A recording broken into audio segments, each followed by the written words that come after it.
Hello students, welcome.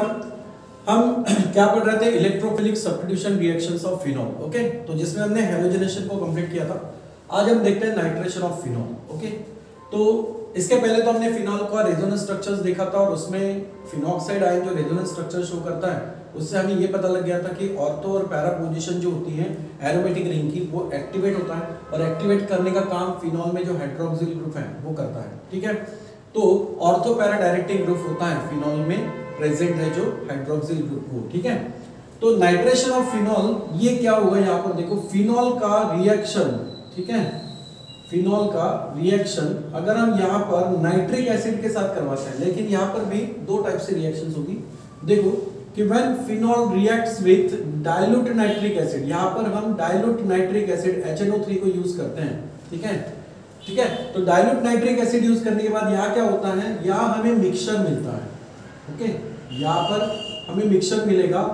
एक तो मिलेगा ऑर्थो पोजीशंस एक्टिवेट होने से ऑर्थो नाइट्रोफिनॉल, और दूसरा हमें मिलेगा यहाँ पर पैरा नाइट्रोफिनॉल, यानी ऑर्थो और पैरा ये दो आइसोमर्स यहाँ पर मिलते हैं। ठीक है, ऑर्थो एंड पैरा नाइट्रोफिनॉल यहाँ पर मिलेंगे। ओके, और सेकंड थिंग, अगर हम इसको कॉन्सेंट्रेटेड नाइट्रिक एसिड से अगर रिएक्ट करते हैं, so when phenol react with concentrated nitric acid it gives the product as a 2,4,6 trinitrophenol. यहाँ पर क्या होगा, 2, 4 और 6 जो कि ऑर्थो और पैरा पोजीशंस होगी।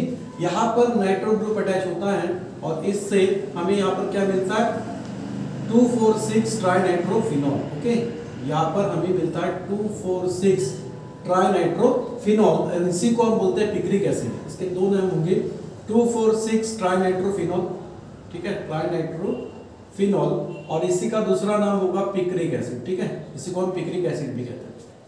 ओके, समझ में आया? लेकिन इस रिएक्शंस को बेटर यील्ड के लिए हम यहाँ पर कॉन्सेंट्रेटेड सल्फ्यूरिक एसिड भी यूज करते हैं। ठीक है, ताकि हमें प्रोडक्ट की यील्ड अच्छी मिले, इसके लिए यहाँ पर कॉन्सेंट्रेटेड सल्फ्यूरिक एसिड को भी यूज किया जाता है। तो ये है नाइट्रेशन। अब देखो किस तरीके से। सबसे पहला, अगर हम फिनॉल को डाइल्यूट नाइट्रिक एसिड के साथ रिएक्ट करेंगे, ठीक है, when phenol reacts with dilute nitric acid, इसको हम डाइल्यूट नाइट्रिक एसिड के साथ रिएक्ट करेंगे। ठीक है, reacts with dilute nitric acid HNO3 dilute, तो यहां पर रिएक्शन कैसे होगी? इलेक्ट्रोफिलिक सब्स्टिट्यूशन रिएक्शंस देख रहे हैं, तो यहां पर इलेक्ट्रोफिल पहचानना होगा। अब इस नाइट्रिक एसिड को हम इस तरह से लिख सकते हैं HONO2। ओके, तो यहां पर हाइड्रोक्सिल ग्रुप ये है, यहां पर ऑक्सीजन नाइट्रोजन से मोर इलेक्ट्रोनेगेटिव रहेगा, तो ये होगा नेगेटिवली चार्ज और इस पे आएगा पॉजिटिव चार्ज, यानी यहां पर ये बॉन्ड क्लीवेज होगा। तो हाइड्रोक्सिल के न्यूक्लियोफाइल और नाइट्रो जो है इलेक्ट्रोफाइल करके काम करेगा, तो हम तो इलेक्ट्रोफिलिक सब्स्टिट्यूशन रिएक्शन देख रहे हैं, यानी हमारे लिए नाइट्रो ग्रुप जो है ये इलेक्ट्रोफाइल के तौर पे काम करेगा और ये जाके कहाँ अटैच होगा, ऑर्थो और पैरा पोजीशंस पे। तो फिनॉल में ऑर्थो और पैरा पोजीशंस ये एक्टिवेट होती हैं, ठीक है, बिकॉज ऑफ हाइड्रोक्सिल ग्रुप। तो होगा क्या, यहाँ पर इस पैरा पोजीशंस पे जो हाइड्रोजन है वो यहां से निकलेगा और इस हाइड्रोजन की जगह क्या अटैच होगा, यहाँ पर NO2 ग्रुप। ठीक है, यहां से रिमूव हुआ हाइड्रोजन ये हाइड्रोक्सिल से कंबाइन होकर वाटर मॉलिक्यूल का फॉर्मेशन करेगा।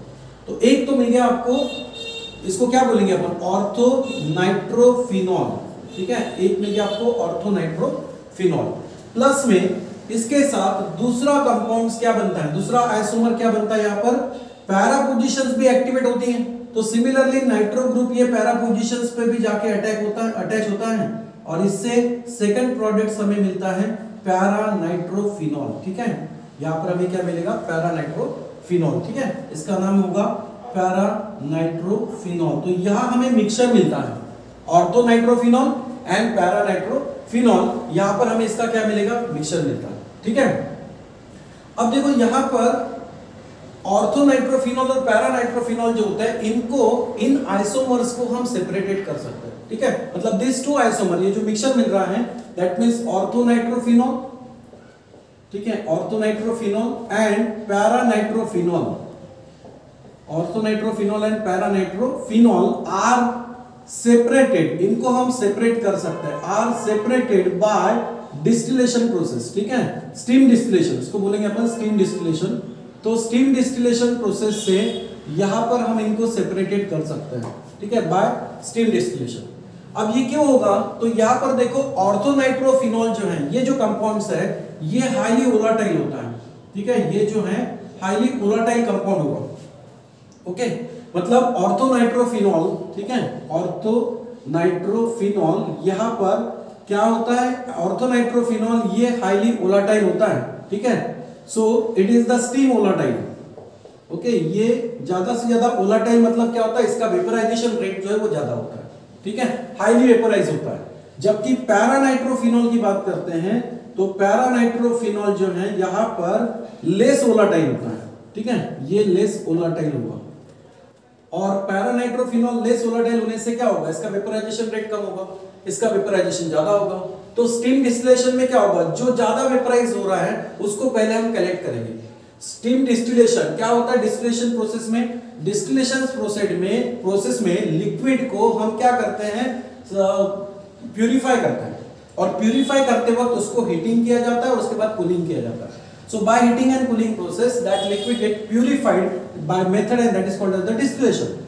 तो यहां पर जैसे कि ऑर्थोनाइट्रोफिनॉल ये स्टीम वोलाटाइल है, या बहुत ज्यादा वोलाटाइल होने से पहले ये वेपराइज होगा, इसलिए इसको हम वेपर्स को कलेक्ट कर सकते हैं, कंडेंस करके कूल करके उसको लिक्विड में कन्वर्ट कर सकते हैं। तो ये सबसे पहले सेपरेट आउट होगा, उसके बाद में आपको मिलेगा paranitrophenol. So this two isomer, ये जो दो आइसोमर्स है, this two isomers are easily separated by using the steam distillation process, ठीक है, समझ में आ रहा है। अब ऑर्थोनाइट्रोफिनॉल ये स्टीम वोलाटाइल होता है, जबकि ये लेस वोलाटाइल हो रहा है। इसके पीछे रीजन क्या है, इसके पीछे रीजन है हाइड्रोजन बॉन्डिंग। तो देखो ऑर्थोनाइट्रोफिनॉल अगर लेते हैं, ऑर्थोनाइट्रोफिनॉल, तो ऑर्थोनाइट्रोफिनॉल में यहां पर इंट्रामोलिकुलर हाइड्रोजन बॉन्डिंग होता है, ठीक है, इसमें क्या होगा, इंट्रामोलिकुलर हाइड्रोजन बॉन्डिंग होता है, और इसी वजह से ये स्टीम वोलाटाइल हो जाता है, ठीक है। तो कैसे होगा, यहां पर देखो ऑर्थोनाइट्रोफिनॉल का हमने स्ट्रक्चर इस तरीके से बनाया, ये है फिनॉल और इसकी ऑर्थो पोजीशंस पे यहां पर नाइट्रो ग्रुप अटैच होता है, इसको बोलते हैं ऑर्थोनाइट्रोफिनॉल, ठीक है। अब देखो इसको किस तरह से लिखते हैं, यहां ऑक्सीजन के साथ में क्या अटैच है, हाइड्रोजन, और नाइट्रो ग्रुप में नाइट्रोजन एक ऑक्सीजन से होता है डबल बॉन्डेड और एक ऑक्सीजन के साथ में होता है सिंगल बॉन्डेड, समझ में आ रहा है, ओके, इस तरीके से। तो यहां पर नाइट्रोजन और ऑक्सीजन जो है इसके बीच में पोलैरिटी के वजह से या इलेक्ट्रोनेगेटिविटी डिफरेंस से ऑक्सीजन जो है ये पार्शियल नेगेटिव चार्ज एक्वायर करेगा, जबकि नाइट्रोजन यहां पर पार्शियल पॉजिटिव चार्ज एक्वायर करेगा। Similarly here oxygen is more electronegative, so it is partially negatively charge and hydrogen is partially positive charge. तो होता क्या है कि नाइट्रोफिनॉल में, ऑर्थोनाइट्रोफिनॉल में हाइड्रोक्सिल ग्रुप का हाइड्रोजन और नाइट्रो ग्रुप का ऑक्सीजन, इनमें इंट्रामोलिकुलर हाइड्रोजन बॉन्डिंग होती है, और इससे इंट्रामोलिकुलर हाइड्रोजन बॉन्डिंग की वजह से ये क्या होता है, वोलाटाइल होता है, हाईली वोलाटाइल होता है, मतलब एक यूनिट दूसरे यूनिट से इजीली सेपरेटेड रहता है, एक यूनिट दूसरे यूनिट से अट्रैक्टेड नहीं रहता, एसोसिएटेड नहीं रहता, इसलिए इजीली क्या होता है, वोलाटाइल हो जाता है, वेपराइज हो जाता है, ठीक है। लिक्विड का गैस में कन्वर्जन होता है, मतलब क्या होता है, लिक्विड के मॉलिक्यूल्स का सेपरेशन बढ़ता है, तब लिक्विड गैस में कन्वर्ट होगा। तो यहां पर इसका एक यूनिट दूसरे यूनिट के साथ में इतना स्ट्रांगली अट्रैक्टेड नहीं रहता, क्योंकि इसमें इंट्रामोलिकुलर हाइड्रोजन बॉन्डिंग होती है, ठीक है, ये इजीली यहां पर वेपराइज हो जाएगा।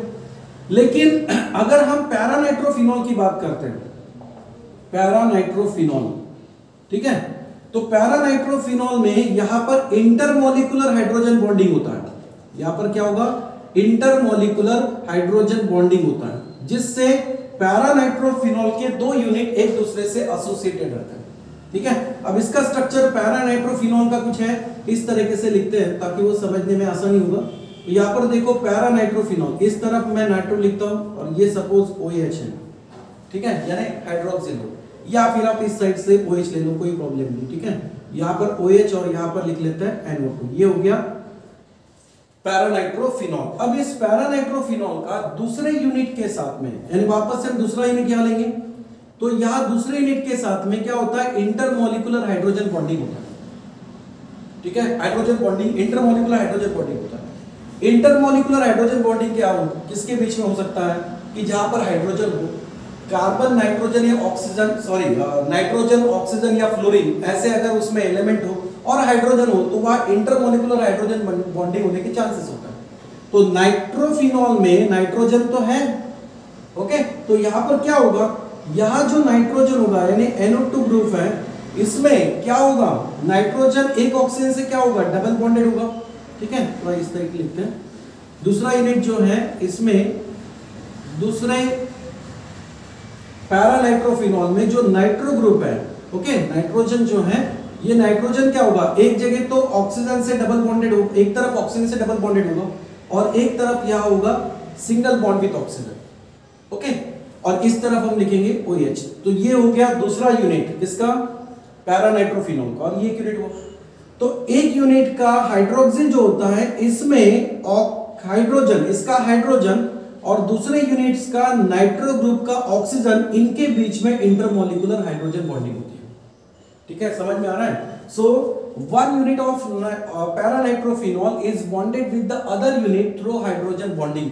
ये दो यूनिट एक दूसरे से हाइड्रोजन बॉन्डिंग से एसोसिएटेड है, ठीक है, ये दोनों यूनिट क्या होंगे, दीज आर गेट्स एसोसिएटेड, ये एक दूसरे से एसोसिएटेड रहेंगे, मतलब इनमें बॉन्डिंग होगा, ठीक है। सो इनमें बॉन्डिंग होने की वजह से ये इतने इजीली वेपराइज नहीं होंगे। इससे ज्यादा वेपराइजेशन रेट किसमें होगा, ऑर्थोनाइट्रोफिनॉल में। तो ऑर्थोनाइट्रोफिनॉल ये स्टीम वोलेटाइल होता है, हाईली वोलेटाइल होता है देन पैरानाइट्रोफिनॉल, और इसीलिए स्टीम डिस्टिलेशन प्रोसेस में ये जब पहले वोलेटाइल होगा, वेपराइज होगा, तो इसको हम वेपर को कलेक्ट कर सकते हैं, कंडेंस कूल करके उसको कलेक्ट कर सकते हैं।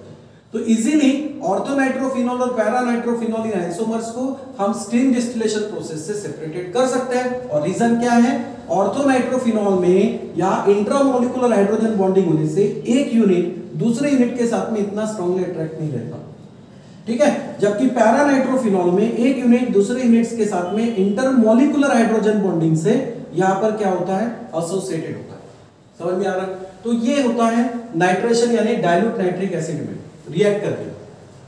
अब दूसरा है कॉन्सेंट्रेटेड नाइट्रिक एसिड। तो देखो फिनॉल को अगर हम कॉन्सेंट्रेटेड नाइट्रिक एसिड से रिएक्ट करते हैं, ठीक है, यहां पर ध्यान दो, यहां पर बैलेंसिंग भी करना है, हाँ, यहां पर क्या करोगे, यहां से दो हाइड्रोजन रिमूव हो रहे हैं और वो दो हाइड्रोजन इसके दो हाइड्रोक्सिल ग्रुप से क्या हो रहा है, रिएक्ट होंगे, और यहां पर आपको क्या मिलेगा, H2O का फॉर्मेशन होते हुए दिखाई देगा, ठीक है, 2 हाइड्रोजन्स एंड 2 हाइड्रोक्सिल ग्रुप, ये वाले दो हाइड्रोजन्स और 2 हाइड्रोक्सिल ग्रुप यहां पर 2 वाटर मॉलिक्यूल्स को फॉर्म करेंगे। उस वक्त आपको नाइट्रिक एसिड कितना लेना पड़ेगा, ट्वाइस, ठीक है, समझ में आ रहा है।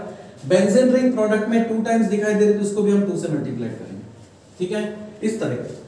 अब देखो फिनॉल को अगर हम कॉन्सेंट्रेटेड नाइट्रिक एसिड के साथ रिएक्ट करते हैं, when phenol reacts with concentrated nitric acid, तो यहां पर प्रोडक्ट्स क्या मिल रहा है, यहां पर 2,4,6 ट्राइनाइट्रोफिनॉल बनते हुए दिखाई देता है, ठीक है, यहां पर क्या मिलेगा, 2,4,6 ट्राइनाइट्रोफिनॉल, या इसी को हम कहते हैं पिक्रिक एसिड, ठीक है, 2,4,6 ट्राइनाइट्रोफिनॉल।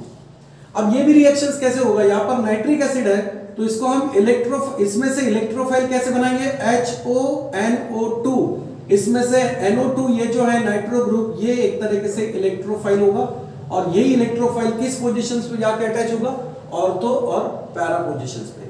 लेकिन जब कॉन्सेंट्रेटेड यूज कर रहे हैं, डाइल्यूट यूज करते हैं तो मिक्सचर बन जाता है ऑर्थो और पैरा का, लेकिन कॉन्सेंट्रेटेड नाइट्रिक एसिड अगर यूज करें तो यहां पर ऑर्थो और पैरा इन दोनों पोजीशंस में, ठीक है, क्या होता है, नाइट्रो ग्रुप अटैच होकर आपको यहां पर 2,4,6 ट्राइनाइट्रोफिनॉल का प्रिपरेशन होते हुए दिखता है, 2,4,6 ट्राइनाइट्रोफिनॉल, या इसी को बोलते हैं अपन पिक्रिक एसिड, ठीक है, पिक्रिक एसिड।